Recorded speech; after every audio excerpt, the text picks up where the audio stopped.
Ladies and gentlemen, welcome to another episode of League Chat with the Stat. I'm your host, Stat, and oh my goodness, doesn't the round of NRL get better week by week? We have a lot to cover this week, guys, and I'm really excited to be bringing this week to you. And what a round of rugby league we've just had, guys. Just some of the plays were exceptional. Some of the tries that were scored were amazing. Some of the records that were broken.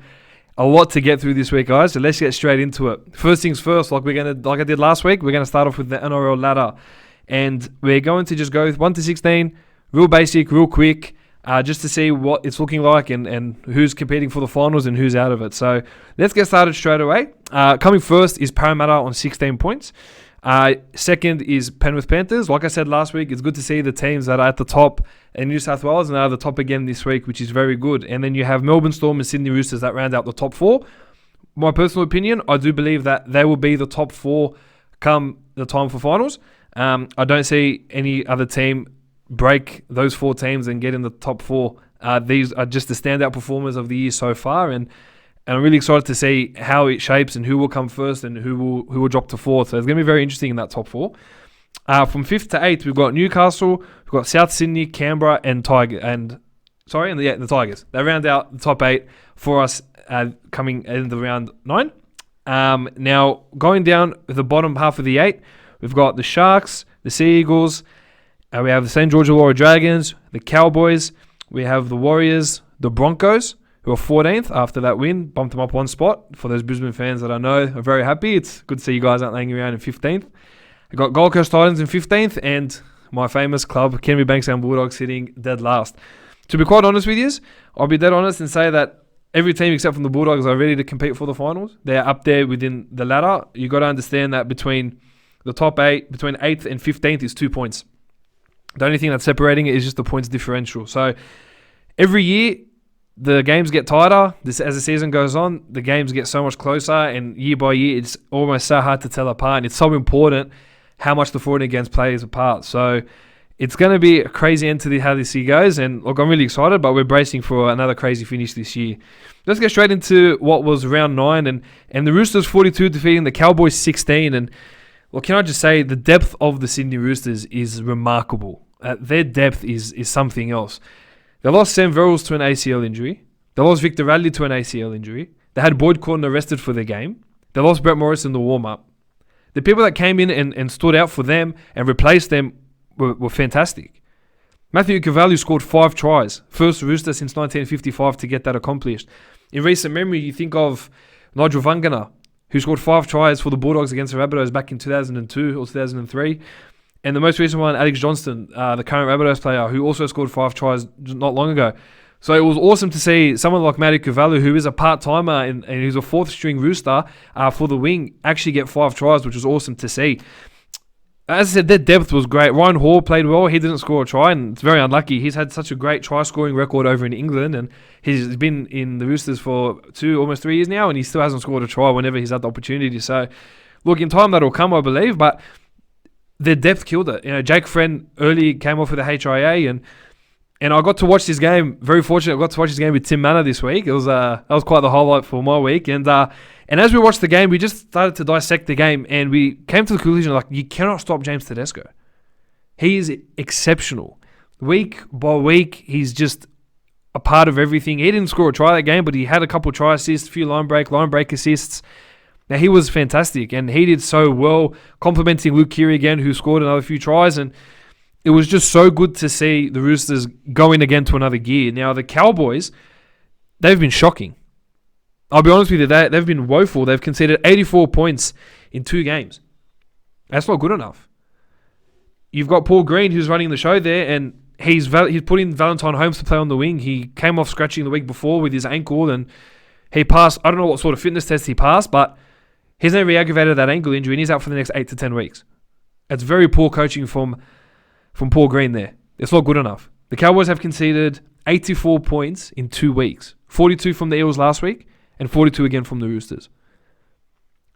Josh Maguire, Jason Taumalolo, Reece Robson, these players that stand out, they can't do everything on their own, and it was a woeful performance for the Cowboys.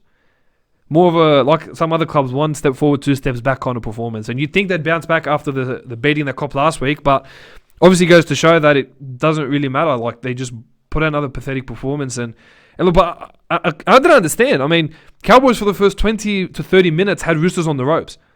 It was fantastic. I don't know what was said at halftime. I don't know what changed at halftime. But then to go and concede 40 points, or 36 points for that matter, it's not good enough. And what I'm finding for the Roosters is that Kyle Flanagan is really finding his feet. He's really solidifying himself as a great halfback and someone who's really paid off for the Roosters. There's a young kid coming through, and I'm sure Sharks will be kicking themselves. They let a very, very good talent go. And can I just say, he's been playing so well, and he's been a big reason as to why they've gone so well, the Roosters. But look, let's move on to the next game. The Titans 16 defeating the Warriors 12. And this game was almost 40 errors in that game. Honestly, it was like two Jersey flag sides run out and put a football game together. But it shows the depth in their teams. It shows where they are and the reason they're so low at the bottom of the ladder, why they're languishing at the bottom of the ladder. You know, I thought for me that Tyrone Peachey played his best game for the Titans. Week by week, I find himself growing to getting better and playing better as the game goes on. And he was awesome. That try he set up for Sam Stone, where the ball's going in, he came and tapped it back in. It was very good. The effort is there. He's starting to put in effort, and he's starting to really utilize himself as a good signing, and finally why Titans signed him. Sam Stone scored that try as well. Bo Firma, who started in the second row, then moved over to the centres, he also got his first try. And the thing is, for me, like, the Titans are digging in. And it's so good to see that. Justin Holbrook has come in and changed a few things there, and he has not cared. If he has to make the changes and sack the top players, he'll sack the top players. Nathan Pearce hasn't run in the game for the last 6 or 7 weeks. Hasn't had an opportunity. He's put these young kids in that are going in and doing their job. And if it's working for him and he's doing well and they're digging in and it's so good, but for the Warriors, they were up 12-0 in the first 15, 20 minutes. The second, Roger Tuivasa-Sheck scored that try down the right-hand side of the wing. I was thinking to myself, the Warriors have got this. Titans, these poor Titans. But what was said, what was done, Todd Payton must be losing his mind. Must be thinking, how could we have lost this game? We're up 12-0 and for 60 to 65 minutes, not put a point on. And look, credit to Titans and credit to Justin Holbrook and what they're trying to build there.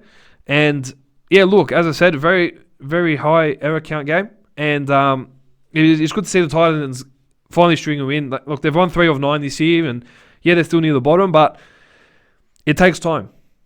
As I said, Holbrook will need some time to build the roster he wants, and he's made a signing, and he's looking to make another signing, which we'll get to later. But things are starting to slowly look good for the Titans. And the second he starts getting what the team he wants, then things will go well after that. So, look, and to the second game on Friday night, Souths 18 defeating the Tigers 10.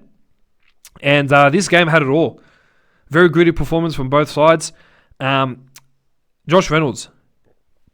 I love that guy. I really do. He plays with passion and heart for 80 minutes, and sometimes he does make the wrong decisions. When he kicked Campbell Graham in the head, obviously no intention there whatsoever. There was no chance of him wanting to do it on purpose. He was going for the ball. Just so happened that he misjudged it and kicked that Campbell Graham in the head. And poor Graham went down, and Latrell came out and with a swinging arm and threw him to the ground and exchanged a few words there. And look, that kind of felt like that was a sour point of the game. Yeah, I understand that Reynolds obviously kicked the guy in the head. We're not denying that. But at the same time, you know, Latrell Mitchell needs to control that aggression more. Really needs to control it. And yeah, he's sticking up for his teammates, but do it in a way where you're not going to get suspended for 2 weeks. Where you're not going to be a liability to your team. Your team needs you. For him to carry on, and I understand, I'm not going to sit here and say I wouldn't have done the same thing had I been in that position, or maybe I would have. Maybe I would have even thrown a punch. I don't know. But you got to control that aggression. You got to control that because what you do in that moment will affect what happens later on. And for him, he copped a 2-week suspension. So, but look, to the game itself, I thought that the Rabbitohs' right side really exposed that Tigers' left edge. I really think it did. And Gagai scoring that hat-trick, he scored 2 tries against the Bulldogs the week before, and he's really starting to find himself as a top wing again. Been quiet early on this year, but he's really starting to find himself again. But with the Tigers, Moses Mbai was shocking in defence. And I felt sorry for poor Reece Hoffman, the kid who made his debut. Scored a try on debut, and he did everything he could, but the second that Moses Mbai kept coming in, it forced Hoffman to come in. You learn in under 7s and under 8s where you're growing up in the ranks, where you know that you stick to your man regardless of what happens in the surrounding place. You stick to your man. If you're a center, you stick to the second man in from the touch. If you're a winger, you stay on your man regardless. Moses Mbye, I don't know what happened, and he's on insane money at the moment on Tigers. To have conceded 4 tries, I'm surprised he didn't get dropped. I was actually shocked that Brooks got dropped. He missed 9 tackles, but it all came off the side of Moses Mbye.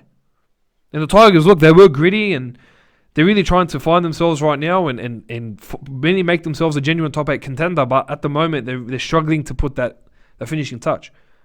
Benji Marshall came on with about 20 minutes to go, and straight away, he came on and you could tell it was a lot better, a lot more structured. The experience that he brings is second to none. So, look, Tigers have a lot more work to do. I know they are missing a few players.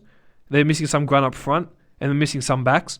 But Maguire is not afraid to make the changes he needs to make, and we'll see the changes that he's made later on in the episode. So, but look, Souths get away with it again, gritty. They've won 4 of their last 5, and they're starting to look good. But Bennett needs them to click another gear, and once they click another gear, you'll start seeing the real Souths that we've started to see for a while now. Penrith defeating the Sharks 56-24 over in Cogra, and man, what about the debut from Charlie Staines? 4 tries on debut. That is an awesome effort. I know he didn't have to do much for a lot of them, but mate, if you're 18, 19-year-old kid on debut and you're scoring 4 tries, I don't think you care how you score them. As long as you're scoring them and you're doing your part for the team, that's all that really matters. I thought it was good on debut. I thought that line break he made and that beautiful cutout ball to Edwards in the first half, I thought that was exceptional. What I also loved as well was his 5, 6, 7 mates that came to the game were cheering him on. Then at halftime switched their positions to the other side of the field to cheer him on from the other side, and he scored 2 tries in one half and 2 tries in the other half for his mates. And I thought that was really cool. But the Panthers, their attack is amazing right now. You know, you've got Stephen Crichton who can't stop scoring tries. Week by week, he keeps scoring them. He's always finding ways to score tries. He scored another 2 this week, and their backline is really starting to take shape. Brian Doyle was a massive loss for them. And Charlie Staines came in 19, 20 years old and scored 4 tries. I mean, doesn't get much better than that for a debut. Really starting to click into gear their attack. And I know Trent Barrett has had so much to do with their attack recently. And that's why they're going so well. Now, Coruscant at dummy half. You've got Nathan Cleary who's taking it up another level. You've got Jerome Luai who's doing so well at 5'8". Better than I thought, to be honest with you. He's really stepped it up and really shocked me this year. And you've got Dylan Edwards at the back who's getting more comfortable as the games go by. And that spine is really clicking in and the backs are just following. I thought Brent Naden was exceptional for Penrith as well, and I really thought he did his job in helping out Charlie Staines, get that 4 tries. So he's been playing well as well, so it was good to see. Now for the Sharks, I mean, a woeful first half performance when you're down 26-0. How can you catch up? 26-0 in the first half. And look, yeah, I know they didn't have much ball and a few calls didn't go their way, but I mean, to the back end of that first half, when they started to get some ball, they scored 2 tries. They tried to find their way to get back into that game. And unfortunately, it wasn't enough. They were held up at 26-12, and then Penrith just ran away with it. Sloppy defense. They made over 30 to 40 missed tackles. That's not good enough. And look, Panthers are, as I said, they're clicking to another level, but Sharks need to rebound ASAP. They need to get back to square one. They've won 3 games on the trot. They had won 3 games already in a row, started to build that momentum to challenge themselves against a team like Penrith, only for them to fall short, and not short, 56-24. Don't get me wrong, Penrith conceding 24 points is still not good enough. Very, very high-scoring game, but at the end of the day, you know, if you're the Sharks, you're like, okay, the way we've played is not good enough. They need to look at the tape and get back to square one and getting the fundamentals right. And when they start doing that, they will start clicking into gear. So when they start versing teams like Roosters, Storm, Parramatta, even Newcastle, they'll start clicking into another gear. So they really need to find that edge and find it very, very soon. Now, the Brisbane Broncos, finally, after 113 days, they finally clog up a win for the fans. And I know a lot of poor Brisbane fans who were really annoyed at one point, and it's finally good to see them have a bit of a smile on their face and get the win, 26-8 over the Bulldogs. Now, Broncos, that first 10-15 minutes were fantastic. That was the main thing that caught my eye, the first 10-15 minutes. Their forward pack really solidified themselves with what they needed to do, and they really took aim at the Bulldogs' defense and just terrorized them. I mean, Tavita Pangai Jr., man, when you have him on the field, he changes the game. When you have him on the field, he creates more opportunities. The guy had about 7 or 8 offloads. And he terrorized the Bulldogs defense. Every time the Bulldogs would wrap him up, somehow he'd get an arm up and just pop it out again. And he was a massive punish for the Bulldogs, let me tell you. You know, Corey Oates moved into second row and he did well, and I won't really toot his horn, to be honest. It's the Bulldogs. I won't get him too excited at second row. But he played okay. There was still a lot of errors and still a lot of improvement they needed to make between the halves, but I thought Tessinu at fullback was solid. Starting to get more game time in his belt at fullback. I thought he started playing pretty well. But look, Broncos got that roll on early on because the Bulldogs were shocking. Every week they find a new low. I mean, Daniel Telesniak, 4 errors. As a fullback, that's a joke. I don't understand. Daniel Telesniak is a great winger. Don't think he's a terrible centre. But we keep playing him at fullback in a position he doesn't know that well. And considered 4 errors. I mean, that's not good enough. You know, Adam Tolman dropped the ball, but back to with Dennis Lesniak just for a second. In the second set of the game, after we started off decent, we got a good first set in. Brisbane had their first set, and then when they kicked to us, and they dropped that ball, Brisbane had 7 sets in a row. We had to give them that many dropouts that they ended up, of course, they're going to score on us after 7-8 sets on our line, defending over our stupid errors. Tolman's drop ball for TPJ's trial was disgusting. Honestly, the Bulldogs just shot themselves in the foot. And I didn't like that. And I didn't understand how they could just go backwards. We're languishing at 16th at the moment. And we found a way to go backwards against the Broncos. So many errors. And it killed me to watch. It genuinely killed me to watch. I was watching with a few Brisbane guys. And yeah, they were pretty happy. They finally got a win. But Broncos need to step it up again. The halves need to do more. Wilford and Croft were still a little bit quieter, but there's still that more needs to be done for them to start getting some consistency. Look, I thought Raymond Smith's tackle on Alex Glenn was atrocious. I thought we got rid of the third man in. The fact that Raymond Smith only got 1 week suspension, and I'm talking as a Bulldogs fan, that's disgusting. Alex Glenn has to miss the next 6 to 8 weeks with MCL sprain, while Raymond Smith gets off scot-free over a really dirty, illegal tackle. It's not good enough. I'm sorry, that's not good enough. And Smith should have gotten at least 4 or 5 weeks. I think it's a bit excessive. 3 weeks tops, but you've taken a guy out for 6 to 8 weeks. The tackle's almost man, you've chopped in straight at his leg. I thought we got rid of that tackle. I thought we obliterated it from the game. Obviously not. And look, he's suspended this week, which we'll get to later on, and he deserves that. But look, as I said, Broncos played better, and Bulldogs just shot themselves in the foot at the end of the day. We're still not finding a way to score points. 8 points. It's the most we scored was 22 against the Dragons, and we still didn't even play that great. Only time will tell, I guess. Now, moving on to the last game of Saturday, which was Melbourne Storm 20 defeating the Raiders 14. And look, that game, they had about 10 to 12 errors within 25 minutes. It was wet conditions over in Canberra, and it was a very, very sloppy field. And look, I got to say, I'll be quite honest and say that the Storm played pretty well. And so did the Raiders. I found myself was that with the Storm, they knew how to apply that pressure. And it amazes me how they do this without Cameron Munster. You know, they've still got Cameron Smith at 9. They've put Jackson to 7, moved Brendan Smith to 13, but they all lift. Every player that plays lifts. They did it without Vunivalu. Had Brenko Lee come in. He played okay. And look, I thought the player for me that stood out was Ryan Pappenhausen. He's recently starting to really, really show why he gets that fullback spot and why he gets the first crack at it. He's been playing exceptional. You know, that try in the second half where he got the ball, then cut in and just ran a good 70, 80 metres, man. That was fantastic. It was so good to see that. Now, for the Raiders, look, I'm surprised they didn't get decimated. Josh Hodgson went down with his ACL injury, which, man, all the best to him. That sucks, the second ACL injury. And Bailey Simonson went down with that shoulder injury, and to only lose by 6 is a really, really spirited performance from Canberra. It's a really spirited performance, and time will tell how they'll go without Hodgson and Simonson, but they really hung in there. And Charles Nicoll-Klokstad led him that try in the first half when he tried to battle the ball out, but he kind of let it go, and then last second Brenko Lee came in and put that ball in before the line. And you see Nicoll-Klokstad not happy at all, even when he scored that last try in 30 seconds to go in the game.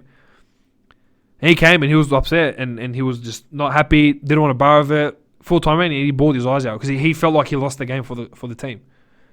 The guy plays with so much heart and he had a bit of an off night just with that first try, but at the end of the day, he's done everything he could and the forwards did okay, and unfortunately it wasn't enough to take down the Storm, but I don't know how the Raiders are going to go without Hodgson. I think that's the main thing at the moment. How will he go without Josh Hodgson there? And look, as I said, they put in a spirited performance. Unfortunately, it wasn't enough, but look, Melbourne did hang in there, and they did deserve the win at the end of the day. So, look, a very sloppy game, but Storm the winners, 20 points to 14.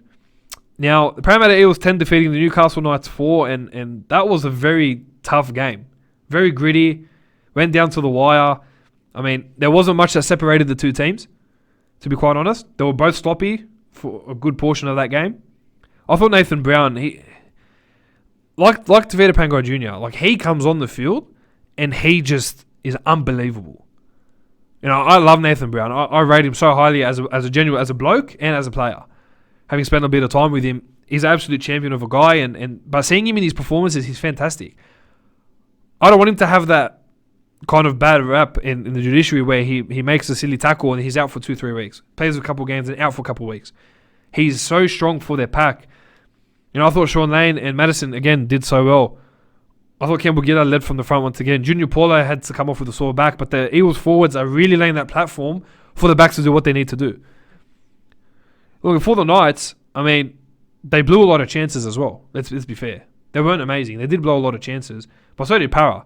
And I feel with the Knights, I don't know what Adam O'Brien is doing, but Kalen Ponga for the last 3 weeks has been dead quiet.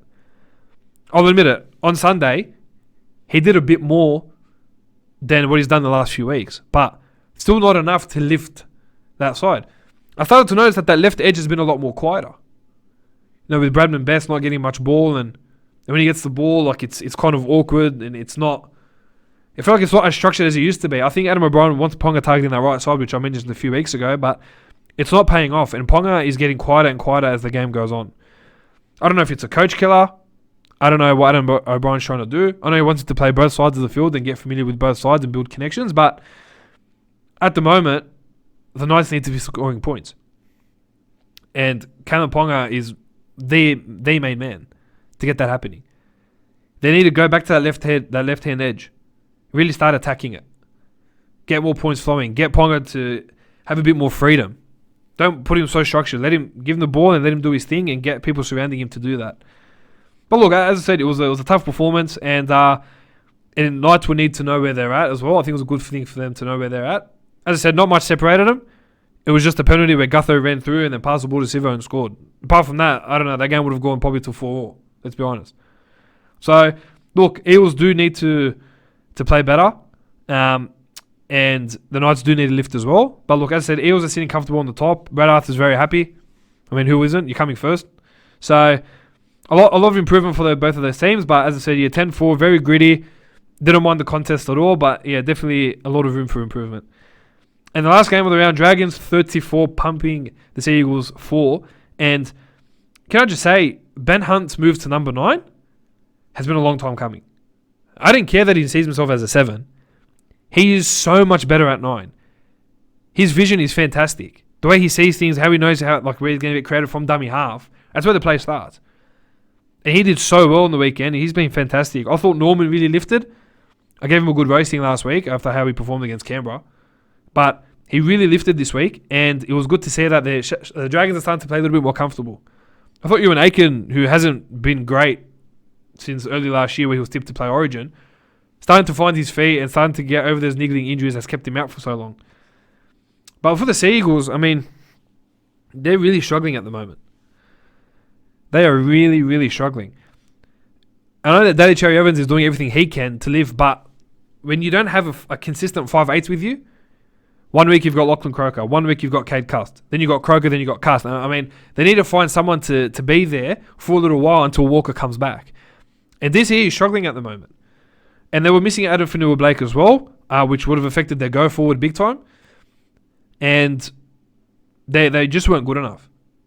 I thought they started pretty well, and Cherry Evans setting up that try for Joel Thompson. I thought they started all right, but the Dragons were way too good. I don't know what's happened, and I'm loving the Hunt to 9 and McInnes to 13. This should have been done ages ago. I understand that you signed Hunt to a $1.2 million a season contract, but he's so much better at 9 than he is at 7. So look, I don't see the Dragons changing him from 9. I don't think they should change him from 9. I reckon where they're going at the moment, they should keep him at 9. That's the only way it'll work out. So, but look, it was a much more spirited performance from the Dragons, and Seagulls are looking around for questions to see what's going to happen. And look, I don't know. Until Walker comes back, I don't think there'll be any sort of consistency flowing for the Sea Eagles. There's always going to be that struggle. So, time will tell, I guess. Time will tell.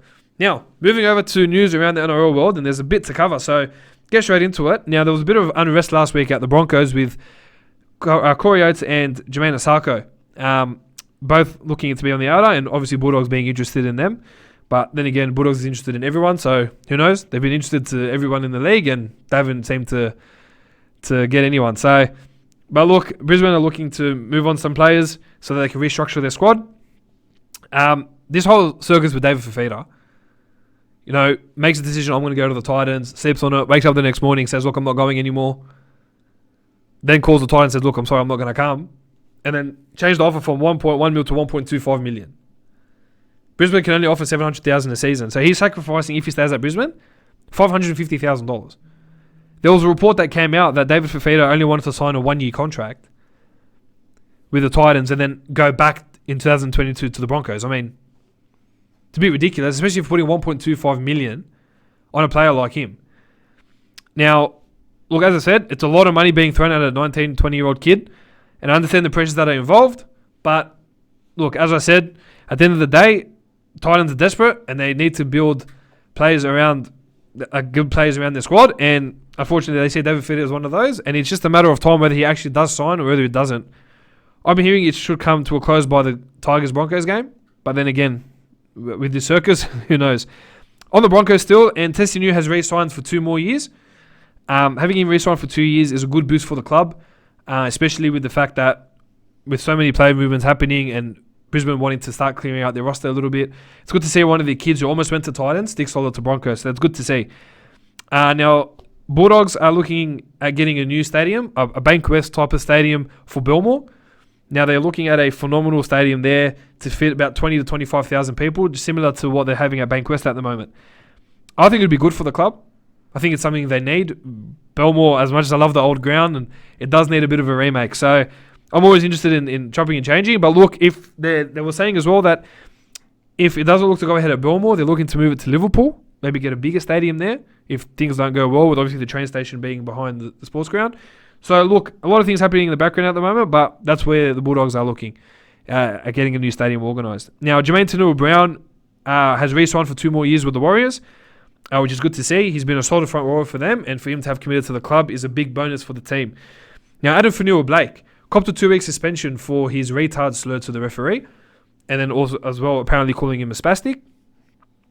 He also copped a $20,000 fine on top of the 2-match suspension. Now, that $20,000 fine, was going to Wheelchair Rugby League so that they can spend money on wheelchairs.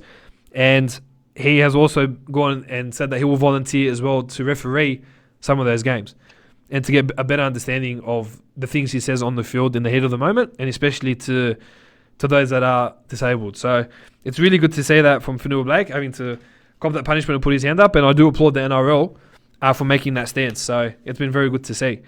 Now, it was reported that Ben Eichen wants to take over as the CEO for Broncos.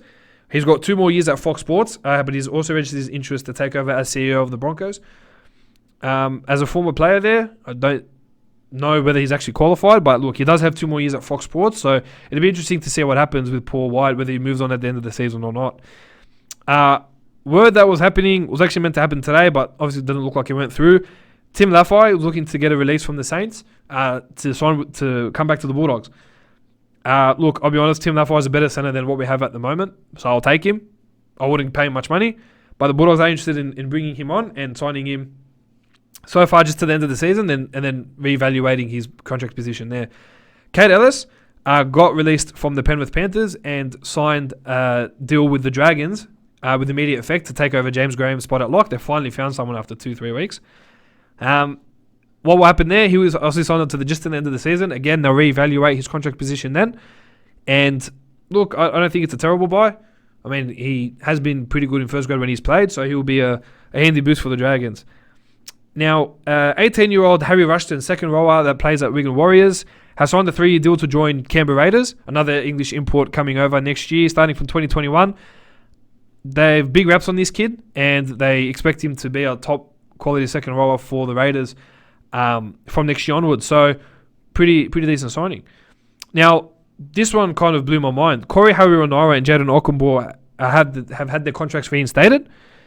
The NRL tribunal actually lost their case against the players, and some suspensions came out for the players. So, for Corey Harawira-Naera, he copped a 10-game suspension with a $20,000 fine or $15,000 fine, and Jaden Okunbor copped a 14-game suspension, I believe, all dating back to from round 1. Copped a 14-game suspension with a $20,000 fine and some courses that he needs to undertake as per what the NRL CEO wants him to take. Look, honestly, this one took me by surprise. You know, the Bulldogs really lacked this year, especially with that firepower from Corey Harawira-Naera. I'm actually shocked they've been reinstated, personal opinion. Don't really think they should have been. But look, as I said, they're back and they've got their contracts registered again with Bulldogs, but I am hearing that both players don't want to play for the Dogs, especially with what the club had sacked them in the beginning and said that they weren't going to take a stand on the things that they had done, regardless of how people had perceived it. So, look, Harawira-Naera has had some offers from and saw some interest from the Raiders, the Tigers, and the Roosters.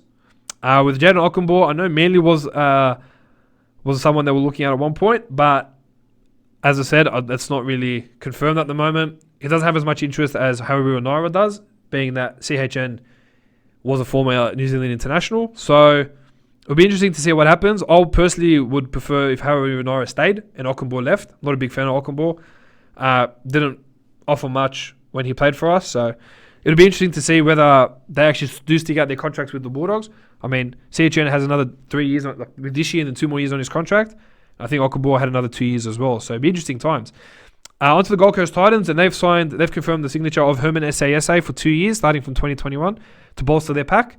Now, SASA is a Queensland boy, so he'll be going back home to play for the Gold Coast Titans. If they can get John Asiata from the Cowboys, which is looking most likely to happen, and David Fifita, it's a very, very good forward pack. It's starting to take place. And with Fotuaika there as well, I'm really interested to see how the Titans will go with a really good forward pack there. So it's a good signing for the Titans. Now, Charlie Staines, Utoy Kamanu, and Jake Averillo, and Stefano Utoy Kamanu, and Jake Averillo have all been stood down by their clubs due to breaking the biosecurity measures of COVID-19. Charlie Staines had those mates that came to the game and had his family with him as well, hanging around all night at his house in celebrations. And he actually suffered a lockjaw, which is something he's suffered for a while, so he got taken to hospital. Penrith were made aware of the situation and has stood him down to quarantine, I think, for just at least a week, maybe 2. Stefano Utoy Kamanu made his debut for the Parramatta Eels on the weekend, and although he didn't get much game time, he was seen hugging his family and his friends. He's actually been told that he had to be stood down due to the biosecurity measures happening at the moment. And Jake Averillo, his parents were actually over at the pub in Casula when the outbreak has started to happen over there, which has caused a lot of cases. So he's had to be tested, and he's been told to quarantine for 2 weeks as well. Although he's done nothing wrong, he does live with his parents, and his parents were the ones that attended the bar, that pub where all the COVID cases started to break out. So those 3 players stood down for the next few weeks, and will be reinstated once they've been cleared of the COVID-19 and be back into the playing roster. Now, the big news from today: Dean Pay sacked this morning. I want to get into that in a moment because I'm going to go on a bit of a rant. So, got sacked this morning, and Trent Barrett is tipped to be coaching from 2021. Now, they have Steve Georgalis, who has been made the interim coach for the rest of the season, and he's already made a few changes to the lineup, which we'll get to in a sec as well. So, a lot of changes happening at the Bulldogs. Now, Manly Warringah back Sam Smith, who was signed from the Townsville Blackhawks, has requested a release from the club to head back to Queensland. He's just had a kid. Congratulations to you, mate. And he's decided to stay with the family over in Queensland. So Manly Seagulls have released him, but have also gone and signed the Bulldogs centre Morgan Harper, with immediate effect as opposed to do it from 2021. They've signed it with immediate effect to the end of the 2022 season. Jed Cartwright, the nephew of the assistant coach, Paul Cartwright, I believe his name is. I may have had a bit of a mind blank there, but he signed a 3-year deal with the Rabbitohs, moving on from Penrith, going over to the Rabbitohs for the next 3 years. And the big one for the Parramatta Eels, Reid Marnie, has re-signed for another 2 years with the Parramatta Eels. Finally, their spine is all locked in, and they are going to start contending well for the premiership. Now, I'm going to add something into this week, just quickly, about how disgusted I am by the Bulldogs. Their board, our board, is a joke. You've gone and sacked Dean Pay, who never had an opportunity to coach the team he's wanted. In 2017, when he was signed, Des Hazard had already made the signings for the 2018 season. They had lost James Graham and Josh Reynolds, who were the heart and soul of the Bulldogs back then, to bring in Aaron Woods, who played for 10 games. They had to get released because we had no money, on $1 million a year, and Kieran Foran, who was very injury prone, also signed for $1 million a season. $2 million in two players, who one has been injury prone and one wasn't even worth $1 million. In 2018, they lost David Clemmer, the New South Wales incumbent Australian forward. They lost Brett and Josh Morris, and they lost Moses Mbai due to salary cap pressures. Des Hasler, Raylene Castle, and Ray Dibb really stuffed up the Bulldogs. They really stuffed them up and gave Dean Pay no choice but having to release those players. They couldn't keep them on the books. We'd cop another 2002 salary cap cheating scandal, and that's the last thing the Bulldogs needed. In the players I've mentioned, Josh Reynolds played for New South Wales. James Graham is an England international. David Clemmer plays for Australia, New Zealand. Australia, New South Wales, New Zealand. Sorry about that. And Brendan Josh Morris played for New South Wales, also played for Australia. And Moses Mbai, who played Queensland Origin last year. We let go of the most experienced players in our club because we had no money. And we signed players like Foran and Woods on ridiculous money for no reason. Foran's only played 30-odd games in 3 years. Aaron Woods got let go after 6 months. In 2019, Dean Page started to finally have some sort of money. He got Corey Haruanaira. And he was a great signing for the club. He was the best player of 2019 for us. He was fantastic. Then he got to make a couple more buys for this year. And then right before the season started, he lost Corey Haruanaira. And he lost Jaden Ockenball. I mean, the board didn't allow him to buy the players he wanted. The board didn't allow him to say, hey, you want to grab Josh Reynolds? Do what you can. We'll give you the money you need to go get Josh Reynolds to change up the side. We are currently sitting at 16th at the ladder on the moment. We are coming dead last, and it's not even close. We are coming dead last at the moment, and this board goes and sacks Dean Pay and doesn't give him an opportunity to coach the team he's wanted? And what, we're a family club? That's a joke. I don't care how you look at it. Yeah, over the last few weeks, I criticised some of Dean Pay's coaching strategies. Absolutely. He's playing a fullback at wing, and he's playing centre wing at fullback. He's playing a centre at hooker. Yeah, I made those comments. But to go and sack him and not even give him an opportunity for, hey, 2 more years, you've got $3 million war chest to go and buy the players you need, that's not good enough. That's not the Bulldogs I support. That's not the family club I support. You know, and even at the time in 2017, Dean Pay was the only one that put his hand up and said, you know what, I'll coach the club. He's had ties with the club, been playing for them for so many years, and a club that he's put blood, sweat, and tears into. He goes, no, I'll take the reins. No one wanted to do with the Bulldogs after what Des Hazard did to us, and he goes, no, I'll take over. I'll do what I can.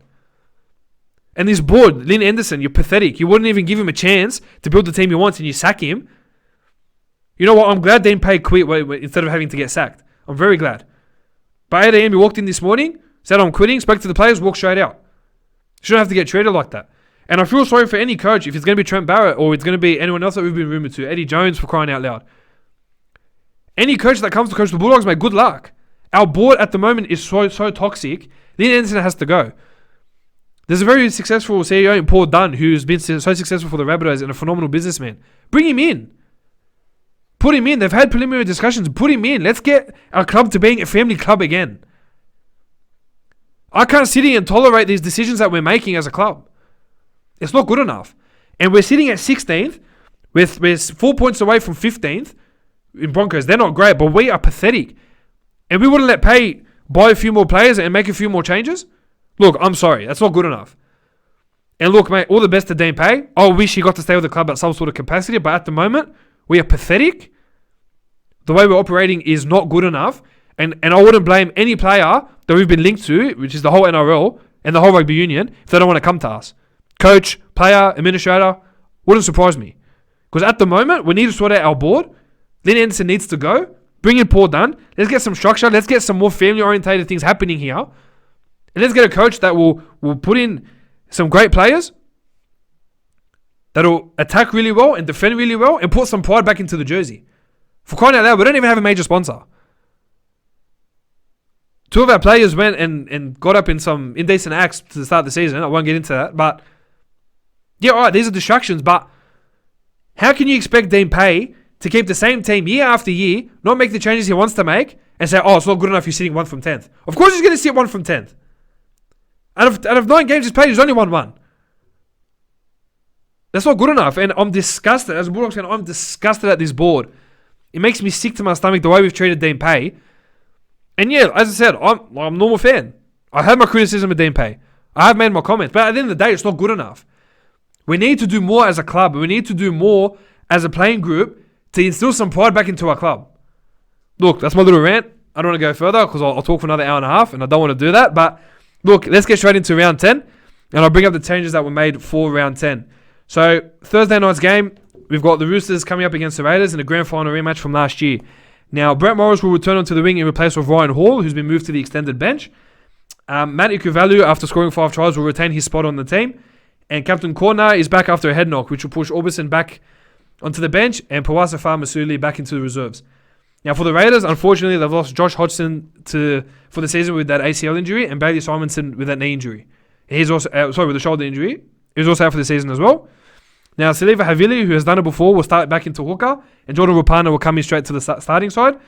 Tom Starling and Curtis Scott will come onto the interchange, and they do get some grunt back with Joe Talpane starting in that lock, and Kai O'Donnell reverting back to the bench in his second game for the club.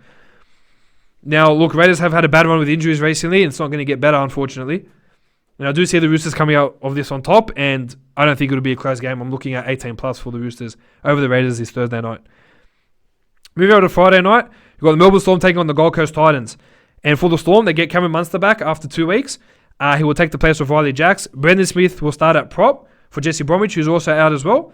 Felice Kafusi will be back, with Tino Fasumalua going to the bench, while Chris Lewis and Marion Seve replace Darren Schoenig and Nico Hines on the interchange as well. For the Titans, Brian Kelly and Philip Sammy, like these guys can't even catch a break for crying out loud. Every week is a new injury. Brian Kelly, who's done his quad, and Philip Sammy, who's done his shoulder, will come back into the centres. Bo Firma, who's been playing solid for them, will go into the second row. And Bryce Cartwright and Sam Stone have been moved over to the extended bench on that side. Look, again, I don't see a close game happening. I do see Storm 20 plus. Hoping Titans can put in a bit more heart and a bit more grit. And if they do get Philip Sammy and Nathan Peets into that side for a bit more experience, that'd be great. But as I said, I don't see Storm losing this game either, especially with the return of Cameron Munster. We've got the West Tigers taking on the Brisbane Broncos, and quite a few changes here for the Tigers. Now, Josh Reynolds has been suspended for 2 weeks for that kick to the head of Campbell Graham. And Luke Brooks has been dropped after those 9 missed tackles he made on that right edge against the Rabbitohs. So Benji Marshall will come back into the starting side at jersey 7, pushing Billy Walters to number 6. Now, Tommy Talau, who will return from a hamstring injury on the wing, will replace the debutant Reece Hoffman. Russell Packer will return at proc from his 3-game suspension, with Ollie Clark dropping to the reserves, and Sam McIntyre, Chris McCrean will join the bench in place of Michael Cheekham and Elijah Taylor. So a lot of changes there for the Tigers, and an interesting one with Luke Brooks joining the bench. Now for the Broncos, a few changes here as well. Ben Teer will start on the back row, with Alex Glenn being out for the next 6 to 8 weeks. Joe Fangawi back from suspension again for the second time this season. He'll come back onto the bench, and those are the only changes that Broncos have made. Now I have heard that Tessie New and Xavier Coates are niggling some corks, so they should be fine to play. And Herbie Farnworth as well I think he's got a quad injury as well. He's managing through at the moment, so could be more changes to come later in the week. For this game, I'll be honest with you, this could possibly go any way. If the Broncos can play the way like they did last week and have that dominant performance and TBJ leading from the front with Payne Haas, I can see them winning. But even though Tigers have dropped Luke Brooks to the bench and have made a few changes with their backs and the forwards, I still think that Tigers are due for a win and should get this one over Broncos, but I do think it will be a close game. Now, Saturday, 3 o'clock, the Dragons will take on the Bulldogs, and for the Dragons, winger Jason Saab will return in place of Jordan Pereira, who's again suspended. It's the only change for the Dragons, especially over their convincing 34-4 win. This means they'll keep Ben Hunt at 9, McInnes at 13, and keep that rotation going with Trent Merrin coming off the bench. For the Bulldogs, Steve Georgalis, and has already read my mind in the team, the changes I wanted to make for this week's team. He's put Lachlan Lewis back in the halves in place of Brandon Wakeham. He's got Nick Meaney playing finally off the wing into fullback and putting Tennis Lesniak, who had a shocker at fullback, shot him back to the wing, which is finally good to see with playing players in their positions. For crying out loud, about time. You know, got Kieran Holland starting at centre for the suspended Ramus Smith as well. Jeremy Marshall-King will be back at starting hooker, and Sione Katoa will come off the bench. Now, Katoa played his first game for the Dogs last week and a bit scratchy, hadn't played in a while, so it'd be good for him to get a bit more game time under his belt. Look, Dragons are on fire right now. They're starting to play a lot better football, and as long as Ben Hunt is at 9 and Kevin McInnes will be at 13, I can't see them losing to Bulldogs. Oh, again, like I say every week, I'm not going to tip against the Bulldogs. I'm always going to stand by my club, no matter how angry they make me. I still love them. So I want Bulldogs to win, but let's be serious. There's a good chance Dragons will definitely take this one. Now, the Rabbitohs are taking on the Knights in the 5:30 clash on Super Saturday. Now, with Latrell Mitchell suspended for 2 weeks and Campbell Graham out for 1 to 2 weeks with that facial fracture, Dan Gaga will move into the centres, and Corey Allen and the new debut at Jackson Paulo will come into the side in the wings. Now, Mark Nichols has successfully downgraded his charge for that crusher tackle, so instead of missing 2 weeks, he will actually be in the game this week. And that are the only changes that Rabbitohs have made. Now, for the Knights, Jacob Saifidi will start at prop for his injured twin Daniel. Unfortunately, Daniel has gone down with a knee injury, more serious than first thought. Could be 6 to 8 weeks as well, unfortunately. Now, Mitch Barnett comes back from a long-awaited neck injury, and Sione Mataudia will come back as well, with Tex Hoy and Brody Jones not making the side this week. It's going to be a tough game. This one will be a really hard one to call. I think Rabbitohs are really rolling well at the moment, and Knights do have Connor Watson on an extended bench as well. I want to say the Knights, but I do think the Rabbitohs may take this one. But again, another close game for the week. Now, the Manly Sea Eagles will take on the Parramatta Eels this week. In one of the only few changes, Morgan Boyle is out, as well as Adam Fanua-Blake's got 1 more week of that suspension. So Taniela Paseka will start at prop, and Corey Woodall will join the bench. Now, for the Eels, they are 1 to 17. Junior Paulo was named, even though he did have a twinge in his back, only played 30-odd minutes against the Knights. He has been named, looking to see what's going to happen, and Stefano Utoikamanu will get a second game despite of that breach. So, as opposed to what I said earlier about him getting suspended, it looks like he's going to make his spot in the team this week.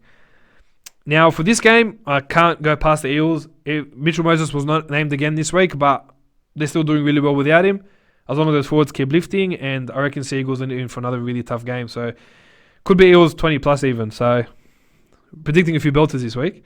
Now, the Warriors will take on the Sharks Sunday 2 o'clock. Now, Cody Nikorima will return from a head knock in place of Chanel Harris-Tavita. And Elisa Katoa, who's been out for the last few weeks, who's been a standout rookie for the Warriors this year, will return from an ankle injury, pushing Jack Murchie onto an extended bench. Now, for the Sharks, Ronaldo Militado is back from knee injury and will take the place of Nene McDonald, who looked a little bit out of place in his first game back in a year. Toby Rudolph will start at lock. Jack Williams has been dropped for the game, and Andrew Fafita also out for another 3 weeks with that niggling knee injury. Scott Sorensen and Connor Tracy will be the new faces on the bench, and I do see Sharks winning this one. Warriors are a team, as I keep saying, week in, week out. 1 step forward, 2 steps back. But again, Warriors. Every time I don't tip the Warriors, they do surprise me. So I see Sharks by 12, but again, another game that can go absolutely anyway. And Penrith, to wrap up the round, Penrith will take on the Cowboys. Dean Farrow will return from that niggling injury as well, moving Brent Naden over to the wing and taking over Charlie Staines, who again has breached the biosecurity protocol. Now for the Cowboys, Valentine Holmes is out for the next 2 months, 8 to 10 weeks with that ankle injury. Justin O'Neill will return on the wing. Mitch Dunn will play Scott Drinkwater, who unfortunately again is out for another 6 to 8 weeks. Really putting some challenging issues for Paul Green at the moment. And Dejan Asi will debut off the bench, and Peter Holler is also out with a wrist injury. So Cowboys really being tested at the moment with all this depth. And again, Penrith are just too good at the moment. I think Dean Farrow coming back will even boost their backline even more. So for this game, I'm just going to go the Panthers. I don't see Cowboys playing very well again, and unfortunately, I reckon another 40-odd points could be put on this week by Penrith with the way they're going. So, look, that's coming up for round 10. And, guys, thank you so much for joining me again on another episode of League Chat with the Stat. As you know, we are on YouTube, so go to League Chat with the Stat on YouTube and on Facebook. So, like the posts on Facebook. Make sure you share the page around, get it out there. And also on YouTube as well. Like, comment, share, subscribe. Really appreciating the support we've had so far. And as I said, still looking at new ways to get over onto the audio side of things. Make it a bit more audio only, a bit more easier for those that are going on long drives every now and again that just want to listen to it instead of having to watch a YouTube video. So, look, things are coming in place slowly, and I do appreciate your patience, but I also appreciate your support so far. All right, guys, I'm out. Enjoy round 10, and we'll see you guys next week. Take care.